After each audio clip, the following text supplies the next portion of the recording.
1985 চনৰ পৰা নৱমবাৰৰ কাৰণে অগপই ইয়াতে জয়ী হৈছে আৰু বঙাইগাঁৱত প্ৰথমবাৰৰ কাৰণে মহিলা বিধায়িকা এগৰাকী লাভ কৰিবলৈ সক্ষম হ'ল বঙাইগাঁওবাসীয়ে। আৰু মোৰ সৈতে আছে বিধায়িকা দীপ্তিমণি চৌধুৰী আৰু তেখেতৰ কি পৰিকল্পনা বা কি চিন্তা চৰ্চা কৰিছে সেই কথা অলপ জানিব চেষ্টা কৰিম।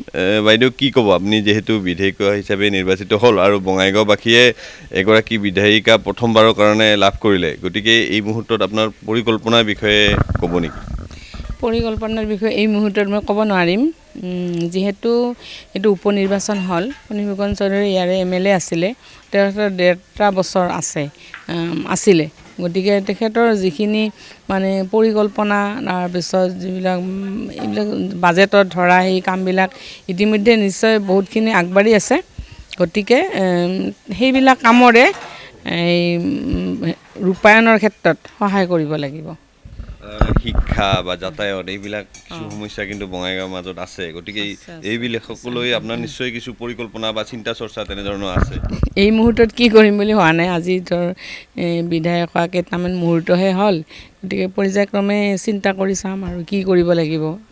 সকলোৰে ৰাইজৰ সহযোগিতা আৰু চৰকাৰৰ সহযোগ চব মিলাই পেলাই বস্তুটো মিলাব লাগিব।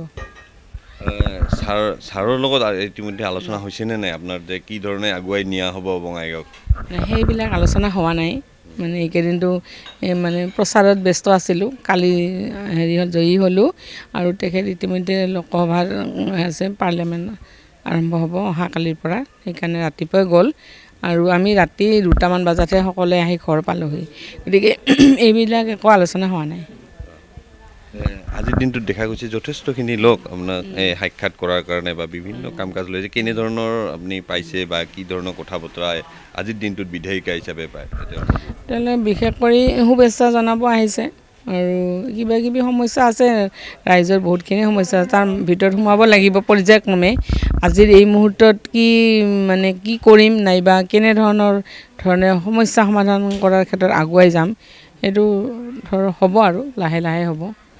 আজি এতিয়ালৈকে শপত গ্ৰহণ হোৱাও নাই, আজি মাত্ৰ কেইটামান মুহূৰ্ত আপোনালোকে গমেই পায়, সকলোৱে বেছি সময় হোৱাই নাই। গতিকে আৰু লাহে লাহে হ'ব। শেহতীয়া যে নিৰ্বাচন হ'ল, যে ফণীভূষণ চৌধুৰী বিধায়ক হিচাপে নিৰ্বাচিত হৈছিল 2021 চনত, তাতকৈ কিন্তু কিছু ভোট কমিছে আপোনাৰ এইবাৰ, গতিকে কি কাৰণ বা কি কাৰণটো প্ৰধান হ'ব পাৰে উপ নিৰ্বাচন। সাধাৰণতে বেছিভাগ মানুহে ভোট দিয়াৰ ক্ষেত্ৰত ভাবে চৰকাৰখনতো আছেই আৰু এই নিৰ্বাচনে চৰকাৰ ভঙা পতাত সহায় নকৰে। তাৰোপৰি আৰু ষ্টুডেণ্টবিলাক তেওঁলোকে বাহিৰত থাকে, এবাৰ ইলেকশ্যনৰ সময়ত 5 বছৰ আগে ভোট দিব আহে তেওঁলোকে, নাইবা MP-টো আহিছিলে, বাহিৰত আছে বেছিভাগ। আমি খবৰ পোৱা মতে বহুত ল'ৰা ছোৱালী বাহিৰত আছে। তাৰোপৰি শ্ৰমিক কিছুমান আছে, বাহিৰত আছে, কাম কৰিব যায়। সাধাৰণতে বঙাইগাঁৱৰ বহুত এনেকুৱা ধৰণৰ মানুহ আছে আৰু বঙাইগাঁও সমষ্টিৰ ভালেখিনি জ্যেষ্ঠ নাগৰিক ঢুকালেও আমি খবৰ পাওঁতে খবৰ লৈছোঁ। এইটো ক্ষেত্ৰতে হ'ব পাৰে। অৱশ্যে অকল ময়ে প্ৰাৰ্থী নহয়, আৰু আছিল 8জন। সকলোৰে ক্ষেত্ৰতে ভোটৰ কমিছে আৰু হাৰটো পল হোৱাৰ। অগপৰ কিছু সংখ্যক লোক আচলতে ওলাই গ'ল নেকি, সেনেকুৱা কিবা কাৰণ থাকিব পাৰে নেকি? ওলাই গ'লেও আৰু আমাৰ বেলেগ ফালৰ পৰা আহিছে।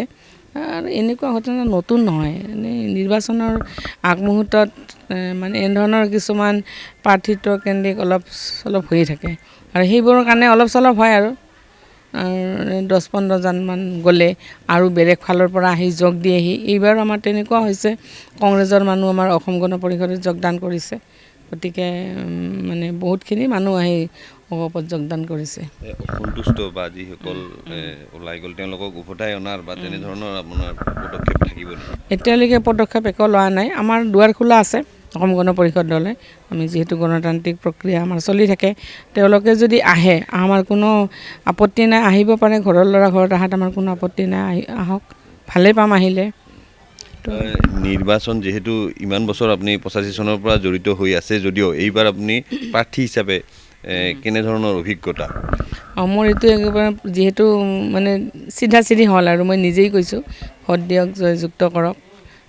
গতিকে এইটো অলপ বেলেগ অনুভৱ। আগতে কৈছিলোঁ বিধায়কে ইমান কাম কৰিছে, এনেকুৱা উন্নয়ন কৰিছে, চৰকাৰে এনেকুৱা উন্নয়ন কৰিছে, ভোট দিব লাগে। এইবাৰ এইটো মোক ৰাইজে আপোনালোকে ভোট দিয়ক বুলি ক'ব লগা হৈছে।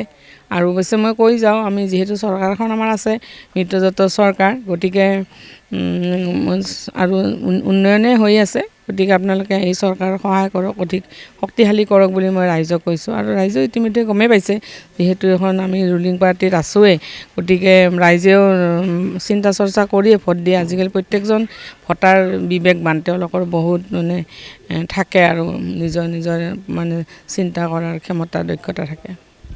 আপুনি যিহেতু এগৰাকী মহিলা প্ৰাৰ্থী আৰু বিধায়িকা হিচাপে বঙাইগাঁও প্ৰথমবাৰৰ কাৰণে পাইছে, গতিকে এইবাৰ নাৰী সমাজৰ কেনেকুৱা থাকিল আপোনাৰ জয়ত অৰিহণা? মানে জয়ত মোৰ নাৰীসকল সদায় আছে, মহিলাবিলাক আমাৰ সকলো প্ৰত্যেকখন সভা সমিতিত মানে আমাৰ মহিলাৰ সংখ্যাই সৰ্বাধিক। আৰু দুটামান পঞ্চায়তত আমাৰ পুৰুষতকৈ মহিলাৰ হাৰ বেছি, মানে মহিলা বেছি, মানে পুৰুষ কম। আৰু প্ৰত্যেকখন সভা সমিতিত যোৱাকালি আপোনালোকে দেখাই পাইছে, মোৰ লগত অহা যিসকল মহিলা, তেওঁলোকৰ উল্লাসৰ সীমা নাই। তেওঁলোকে বহুত নাচ চাচ কৰিছে, বিহু নৃত্য কৰিছে, নিশ্চয় সেইবোৰ দেখাই পাইছে। ৰাতিলৈকে তেওঁলোক আছে। আৰু যিদিনাখন আমি মনোনয়ন পত্ৰ দাখিল কৰিলোঁ, সিদিনাখনো অধিক সংখ্যক মহিলাই চব ফালৰ পৰা মানে মহিলা আহিব খোজে। আৰু কিছুমান আমি উভতাই পঠাব লগা হয়, বাহনৰ অভাৱ, এনেকুৱা কিছুমানৰ অভাৱত। গতিকে নাৰীৰ ভূমিকা, মহিলা সমাজৰ ভূমিকা গুৰুত্বপূৰ্ণ। আৰু ল'ৰাবিলাকো আছে। মই ল'ৰাবিলাকত নকৰোঁ, তেওঁলোকেও আছে। বহুত সংখ্যক ল'ৰা, মানে যুৱক যিসকল মোৰ পুত্ৰসমূহ, সিহঁতেও মানে বহুত মোৰ প্ৰতি তেওঁলোকৰ আন্তৰিকতা আছে আৰু তেওঁলোকে যথেষ্ট সন্মান কৰে। সেই ল'ৰাবিলাকে মোক খুবেই ভাল পায়, মানে মা নিচিনা বুলি ভাবে। গতিকে মই তেওঁলোকৰো অৰিহণা কম নহয়। এয়া আছিল বঙাইগাঁৱৰ বিধায়িকা দীপ্তিময়ী চৌধুৰী। আৰু তেখেতে কৈছে যে বঙাইগাঁওবাসীৰ স্বতঃস্ফূৰ্ত সঁহাৰি থাকিল আৰু যাৰ কাৰণে তেওঁৰ জয় সম্ভৱ হ'ল। আৰু তেওঁ অনাগত দিনত বঙাইগাঁও উন্নয়নৰ কাৰণে তেওঁ কাম কৰি যাব। আপুনি বিচৰা বাতৰি পাব কেৱল নিউজ 18 এপত। নিউজ 18 এপ ডাউনলোড কৰিবলৈ স্কেন কৰক এই QR কোড। গুগল প্লে ষ্টৰতো পাব এই নিউজ 18 এপ।